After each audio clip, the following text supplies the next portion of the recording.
Jeff Bezos কি, Elon Musk কি, আমার তাদের জন্য করুণা হয়। আখেরাতে তাদের কি হবে? আমাদের এমন সংগঠন তৈরি করতে হবে যা জাতিসংঘের চেয়ে ভালো। আল্লাহর আপনাকে আমাকে প্রয়োজন নেই, আমরা যে আবর্জনা। আল্লাহ নিজেই দিনকে বিজয়ী করতে পারেন, কিন্তু আমি যখন প্রার্থনা করি আমি কখনোই দোয়া করি না যে আমার ভারতে সম্পদ ফিরে আসুক। কেন?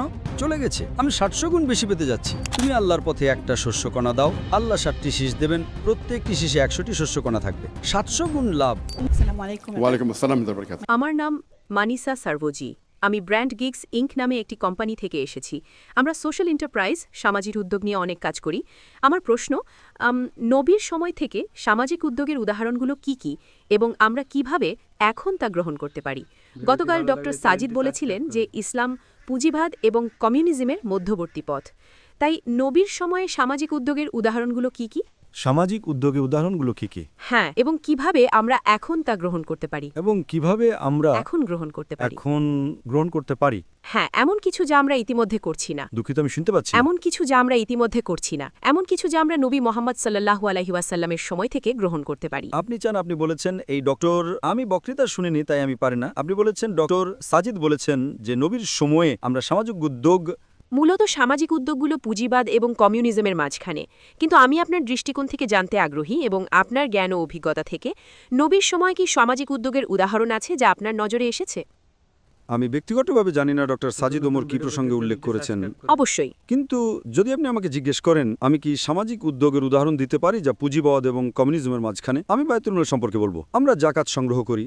যখন আমরা জাকাত সংগ্রহ করি, আপনি ব্যক্তিকে দিতে পারেন বা বায়তুল মালে দিতে পারেন। বায়তুল মাল মানে আপনি সমষ্টিগতভাবে সংগ্রহ করছেন। তাই যখন আমরা একটি সংগঠনের অধীনে সংগ্রহ করি, সংগ্রহিত পরিমাণ বড় হয়। তাই বায়তুল মালের সাথে যেমন পুঁজিবাদ এবং কমিউনিজম একটি টাকার জন্য বেশি, একটি হলো, তাই এতে ইসলামে আমরা মূলত উম্মার সেরাপত্তার কথা বলছি।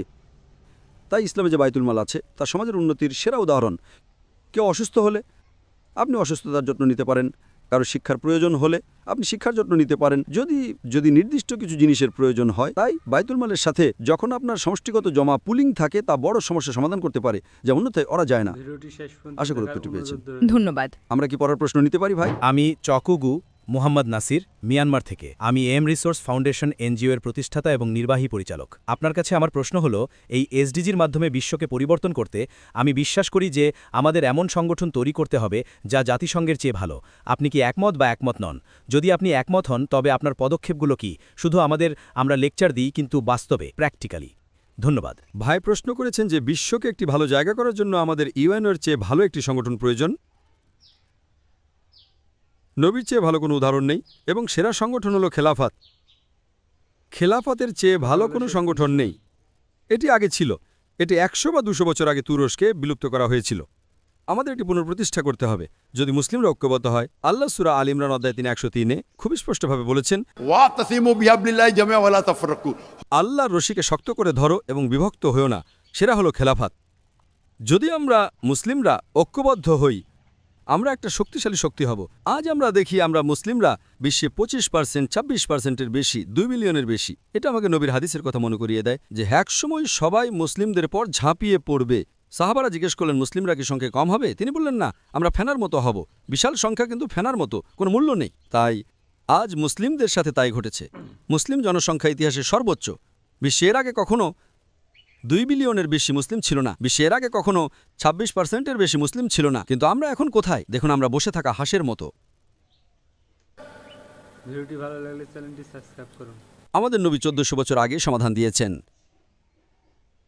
আল্লাহ সমাধান দিয়েছেন, পবিত্র কোরআন নাজিল করেছেন। আপনি কোন সংগঠনের কথা বলছেন? সেরা সংগঠন হলো খেলাফত। আল্লাহ ইনশাআল্লাহ, আল্লাহ ওয়াদা করেছেন।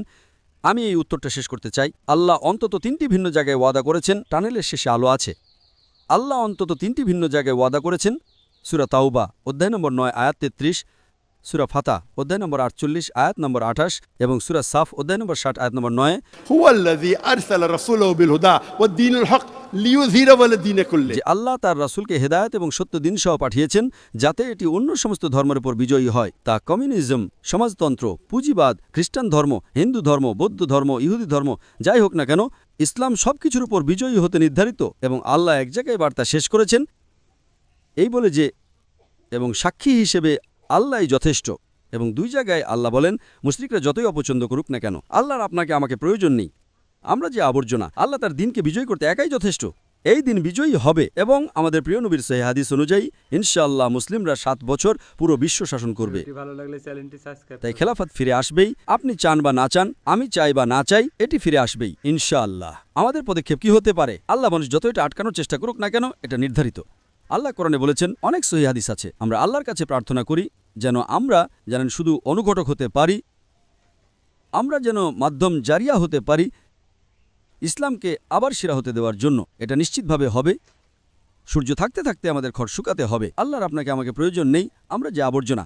আল্লাহ নিজেই দিনকে বিজয়ী করতে পারেন। তিনি আপনাকে একটা সুযোগ দিচ্ছেন, আমাকে আনুপাতিকভাবে একটা সুযোগ দিচ্ছেন। আমি যদি ভাবতে শুরু করি আমি খুব ভালো লোক, তাই ইসলাম ছাড়াচ্ছে, আমি বিশ্বের সবচেয়ে বড় বোকা। আল্লাহর আপনাকে আমাকে প্রয়োজন নেই। আমরা কি করছি? আমরা বুদ্ধিমান হচ্ছি। আমরা জানি আল্লাহ জিতবেন, আমরা জানি আল্লাহ হকের পক্ষে, চ্যানেলটি সাবস্ক্রাইব আমরা জানি আমরা সঠিক পথে আছি, তাই আমরা চেষ্টা করছি যাতে আমরা জান্নাতের একটা টিকিট পাই। সেটাই আমাদের লক্ষ্য, দুনিয়া নয়, স্থায়ী লক্ষ্য। স্থায়ী নয়, অনন্ত লক্ষ্য। কি স্থায়ী? কি স্থায়ী? আমরা অনন্ত লক্ষ্য জান্নাতের দিকে লক্ষ্য রাখছি। আশা করি উত্তরটা পেয়েছেন। হ্যাঁ বোন। আসসালামু আলাইকুম ওরহমতুল্লাহি ওয়া বারাকাতুহু। মাই ওয়ালাইকুম নেম আসসালাম ওয়া বারাকাতুহু। আমার নাম শওয়ানি। আমি রয়্যাল মালয়েশিয়ান নেভিতে কর্মরত একজন সামরিক অফিসার। আজকের জন্য আমার প্রশ্নটি বিয়েতে নারী ও পুরুষের ভূমিকা নিয়ে। আজকের বিশ্বে বিয়েতে লিঙ্গ ভূমিকা পরিবর্তিত হচ্ছে, কারণ কিছু নারী পরিবারের আর্থিক দায়িত্ব গ্রহণ করে যদি তারা সক্ষম হয়। যাই হোক, আমরা জানি যে ইসলাম স্পষ্টভাবে নাফাকা অর্থাৎ ভরণপোষণ অর্পণ করেছে। আপনি কি প্রশ্নের শেষ অংশটি পুনরাবৃত্তি করতে পারেন বোন? দুঃখিত। একটু ধীরে। হ্যাঁ, আজকের বিশ্বে আমরা জানি যে বিয়েতে লিঙ্গ ভূমিকা পরিবর্তিত হচ্ছে, ভিডিওটি শেষ কারণ পর্যন্ত কিছু দেখার নারী অনুরোধ পরিবারের রইল। আর্থিক দায়িত্ব গ্রহণ করে যদি তারা সক্ষম হয়। আমরা জানি যে ইসলামে এটি পরিষ্কারভাবে স্পষ্ট যে নাফাকা স্বামীর কর্তব্যে অর্পিত। তাই আমার প্রশ্ন হল, কিভাবে সাইন কি সাইন? আমরা পরিষ্কারভাবে জানি যে নাফাকা স্বামীর কর্তব্য হিসেবে অর্পিত। তাই আমার প্রশ্ন হল, আজকের বাস্তবতার সাথে আমাদের কিভাবে ইসলামী শিক্ষার ভারসাম্য বা প্রয়োগ করা উচিত, যেখানে কিছু নারী পরিবারের প্রধান উপার্জনকারী হয়ে ওঠে এবং যদি স্বামী তার দায়িত্ব অবহেলা করে কিন্তু স্ত্রী তাদের সন্তানদের খাতিরে বিয়েতে থাকতে ইচ্ছুক হয়। ধন্যবাদ। বোন খুব গুরুত্বপূর্ণ একটি প্রশ্ন করেছেন এবং তিনি বলছেন যে তিনি উপলব্ধি করেন এবং জানেন যে ইসলামে পুরুষ রুজি উপার্জনকারী, সমস্ত আর্থিক দিক দেখাশোনা করা তার দায়িত্ব। শেষ কিন্তু পর্যন্ত যদি শুনুন। স্ত্রী যদি নারী দায়িত্ব ভাগ করে নিতে ইচ্ছুক হয় এবং যদি সে কাজ করে এবং সে উপার্জন করে, তবে কি এটি অনুমোদিত? এবং যদি তখন স্বামী উপার্জন না করে তবে কি হবে? এখানে আপনাকে বুঝতে হবে, বাই ডিফল্ট পুরুষই রুজি উপার্জনকারী, নারী আর্থিকভাবে সুরক্ষিত। কিন্তু যদি নারী ইচ্ছুক হয়, যতক্ষণ না সে যে কাজ করছে তা ইসলামী শরিয়ার আওতার মধ্যে থাকে, এটি এমন কোনো কাজ নয় যা শরিয়া দ্বারা অনুমোদিত নয়। যদি সে করে এবং যদি সে স্বেচ্ছায় করে তবে সে করতে পারে। কিন্তু এই সময়ে যদি স্বামী আরও অলস হয়ে যায়, সেটা ভুল। তার উচিত তবুও, ঠিক আছে, সে হয়তো আপনাকে 50,000 দিতে পারবে না, হয়তো আমার সে 30,000 পাবে, বা যাই সে দিতে পারে তার দেওয়া উচিত, তার অলস হওয়া উচিত নয়। যদি নারী আর্থিক বিষয়ে অংশ নিতে বা সাহায্য করতে রাজি হয় তবে তাতে ক্ষতি নেই, যতক্ষণ না তার কাজ শরিয়ার বিরুদ্ধে না যায়। পয়েন্ট নাম্বার 1, এই ক্ষেত্রে যদি স্বামী আরও অলস হয়ে যায় তাহলে আমি স্ত্রীকে দোষ দেব যে সে স্বামীকে আরও অলস করছে। তাই কিন্তু যদি সে স্বামীকে আরও অলস করে, স্বামীর কিছু আত্মসম্মান থাকা উচিত। যদি না থাকে আমি কি করতে পারি? আমি প্রথমত পছন্দ করব না, আমি আমার স্ত্রীকে পছন্দ করব না। যদি আল্লাহ আমাকে সক্ষম, খাবির বা কাদির করে থাকেন, যদি কোনো সমস্যা থাকে, আল্লাহ না করুন, যদি আমি প্রতিবন্ধী হয়ে যাই বা অসুস্থ হয়ে যাই, সেটা প্রশ্ন। কিন্তু আল্লাহ যদি আমাকে স্বাস্থ্য দিয়ে থাকেন, আমি কেন? সেই কারণে অনেক স্বামী আছেন যারা স্ত্রীকে কাজ করতে পছন্দ করেন না। আমি চাইবো আমার স্ত্রী কাজ করুক একজন দায়ী হিসেবে, বিনামূল্যে, টাকার জন্য নয়। এবং আমার স্ত্রী সাধারণ নারীর চেয়ে বেশি কাজ করেন, মাশাআল্লাহ। কিন্তু কেন? জান্নাতের দিকে আমাদের পথ কাছে করার জন্য। কিন্তু যদি কোনো নারী কাজ করে, যদি এটি হালাল উপার্জন হয়, এটি অনুমোদিত। এটা ফরজ নয়, এটা অনুমোদিত। এটা হারামও নয়, মাকরুহও নয়, এটা অনুমোদিত। কিন্তু তারও উচিত, যদি সে এতে খুশি থাকে যে ঠিক আছে সে স্বামীকে খুশি করতে চায়, স্বামী আরাম করে, তবে সেটা তার ইচ্ছা। আমি সেই স্বামী হতে চাইব না যে ঘরে বসে থাকে এবং কিছুই করে না। কিন্তু যদি নারী স্বামীকে সেভাবে তৈরি করে তবে নারী দোষী, স্বামী নয়। কিন্তু সাধারণত ভূমিকা এবং কর্তব্য পুরুষের যে তার আর্থিক দিকটা দেওয়া উচিত। কিন্তু যদি নারী ভাগ করে নেয় এবং দুজনেই করে, কোনো সমস্যা নেই। যদি দুজনেই পারস্পরিকভাবে একমত হয়ে, কোনো সমস্যা নেই। যদি সে বেশি উপার্জন করে, কোনো সমস্যা নেই। কিন্তু দেখুন, যাতে যদি আপনি বলেন ঠিক আছে পুরুষ হিসেবে আমি উপার্জন করছি, দাওয়া করো, আলহামদুলিল্লাহ, কোনো সমস্যা নেই। তাই আপনি শর্ত দিতে পারেন, ঠিক আছে উপার্জন করো না, যাও এবং লেকচার দাও এবং দাওয়া দাও, এটি তোমার এবং এমনকি তোমার সন্তানদের উপকার করবে। আশা করি উত্তরটা পেয়েছেন। হ্যাঁ ভাই। Assalamu alaikum warahmatullahi wabarakatuh. My name ওয়ালাইকুম is আসসালাম। আমার নাম ইব্রাহিম রড্রিগো। আমি গ্যাস ফিল্ট্রেশন এবং সাস্টেইনেবিলিটিতে বিশেষজ্ঞ। ইনশাআল্লাহ আমাদের এই শেষ প্রশ্নটি হবে, কারণ আমাদের সেশন শেষ করতে হবে। শেষ প্রশ্ন। ঠিক আছে, তাই আমি সরাসরি প্রশ্নে যাচ্ছি। আমার প্রশ্ন হলো, ঐতিহ্যগত এবং ইসলামী অর্থায়নের মধ্য দিয়ে যাওয়ার সময় মুসলিম উদ্যোক্তারা যারা ব্যবসায়িক শ্রেষ্ঠত্ব খুঁজছেন তারা কিভাবে সম্পদের ভয় কাটিয়ে উঠতে পারেন এবং শরিয়া সম্মত অনুশীলনের মধ্যে অমুসলিম স্টেক হোল্ডারদের সাথে নৈতিকভাবে সহযোগিতা করতে পারেন? ভাই প্রশ্ন করেছেন যে মুসলিমরা কিভাবে অন্যান্য উদ্যোক্তাদের সাথে প্রতিযোগিতা করতে পারে ইসলামী শরিয়া অনুসরণ করে অর্থায়নের ক্ষেত্রে। মূলত আপনি বোঝাচ্ছেন অন্যরা সুদ নিতে পারে এবং মুসলিমদের কোরআন অনুসরণ করা উচিত যে সুদ হারাম।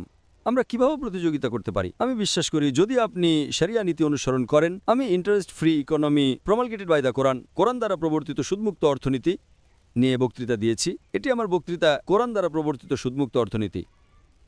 এবং সেখানে দেখিয়েছে যে যদি আপনি কোরআনের নীতিগুলো কঠোরভাবে অনুসরণ করেন, কোরআন এবং হাদিস, আপনি সমৃদ্ধ হবেন।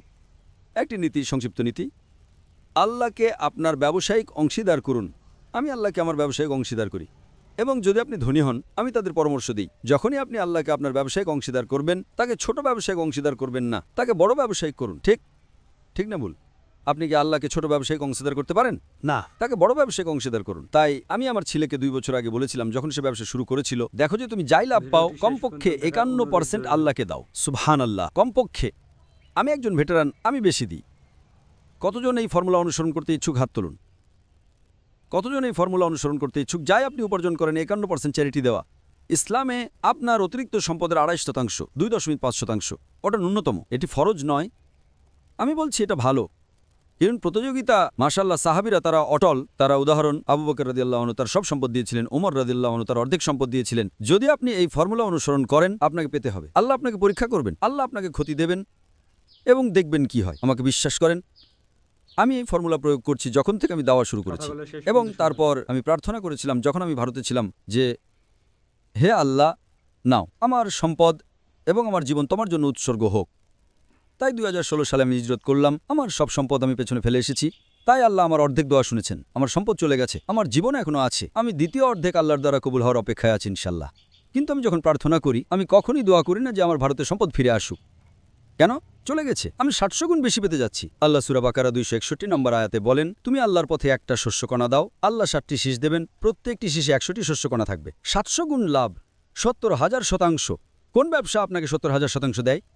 এবং আল্লাহ সেখানে থামেন না, আল্লাহ আপনাকে আরও দেবেন। তাই সরকার যে টাকা নিয়েছে, আমি 700 গুণ পেতে যাচ্ছি। তারা জানে না যে তারা আমার কাছ থেকে যত বেশি নেয়, আমি আখেরাতে তত বেশি পাই। একবারও আমি দোয়া করি না যে আমার টাকা ফিরে আসুক, কারণ অলরেডি গট 700 গুণ। আমরা নতুন ব্যবসা শুরু করেছি, 1 বছর 1.5 বছর আমি কিছুই উপার্জন করিনি। তাই তার থেকে আমি কিছুই দিইনি, কারণ নবীর শতাংশ নিয়ম অনুযায়ী। আবার আলহামদুলিল্লাহ অনেক মানুষ এগিয়ে এলো। ডক্টর নায়েক, আপনি কি চান? আমরা আপনাকে মাসে $10,000 দেবো, মাসে $25,000, মাসে $100,000। আল্লাহ তাদের পুরস্কার দেন। আমি বললাম, চিন্তা করবেন না। ইউনিন যখন আব্দুর রহমান বিন আউফ রাদিয়াল্লাহু আনহু, তিনি যখন হিজরত করলেন, তিনি মদিনায় এলেন। লোকেরা বলল, আমরা আপনাকে সম্পদ দেব। তিনি বললেন, না, আমাকে বাজার দেখান। তিনি বাজারে গেলেন এবং ধনী হয়ে ফিরে আসলেন। এমন ছিল যে যাই স্পর্শ করতেন সোনা হয়ে যেত। আমি আব্দুর রহমান বিন আউফ নই, কিন্তু আলহামদুলিল্লাহ আল্লাহ আছেন। আল্লাহর উপর আমাদের এত বিশ্বাস আছে। তাই ব্যবসায় যদি আপনি আল্লাহর উপর বিশ্বাস রাখেন এবং নীতি অনুসরণ করেন, কেউ আপনাকে হারাতে পারবে না। আপনার নীতিগুলো জানা উচিত। একটা শেষ উদাহরণ জানেন, লোকেরা বলে বিশ্বের টপ 10 ধনী ব্যক্তি করা, ইলন মাস্ক, জেফ বেজোস। তাই যদি আপনি নিচের দিকে যান, হয়তো Ambani, Bill Gates number 4, number 3 Jeff Bezos, number 2 Elon Musk. আপনি জানেন নাম্বার 1 কে? আমাদের প্রিয় নবী মুহাম্মদ সাল্লাল্লাহু আলাইহি ওয়াসাল্লাম বলেছেন, যে ব্যক্তি ফজরের সুন্নতে 2 রাকাত পড়ে, ফজরের আগে 2 রাকাত, তা দুনিয়া এবং এর মধ্যে যা কিছু আছে তার চেয়ে বেশি মূল্যবান। যদি আপনি একজন সত্যিকারের মুমিন হন, ফজরের আগে 2 রাকাত, প্রিয় নবীর কথা, দুনিয়া এবং এর মধ্যে থাকা সম্পদের চেয়ে বেশি মূল্যবান। ইলন মাস্ক পুরো দুনিয়ার মালিক নন। তাই এটাই আমাদের ঈমান। ভিডিওটি ভালো লাগলে চ্যানেলটি সাবস্ক্রাইব। জেফ বেজোস কি? ইলন মাস্ক কি? আমার তাদের জন্য করুণা হয়। আখেরাতে তাদের কি হবে? অনেক মানুষ তাদের মতো হতে চায়। আমি কখনই তাদের মতো হতে চাইব না। নেভার এন্ডিং আখেরাত, সম্পদ কি? তাই যদি আপনি কোরআনের ব্যবসায়িক নীতিগুলো অনুসরণ করেন, ইনশাআল্লাহ আপনি বিশ্বের সেরা ব্যবসায়ী হবেন। এবং সেরা ব্যবসায়ী ছিলেন প্রিয় নবী মুহাম্মদ সাল্লাল্লাহু আলাইহি ওয়াসাল্লাম। ওয়াখির দাওয়ানা আলহামদুলিল্লাহ রাব্বিল আলামিন। আসসালামু আলাইকুম। ভিডিওটি ভালো লাগলে চ্যানেলটি সাবস্ক্রাইব করুন।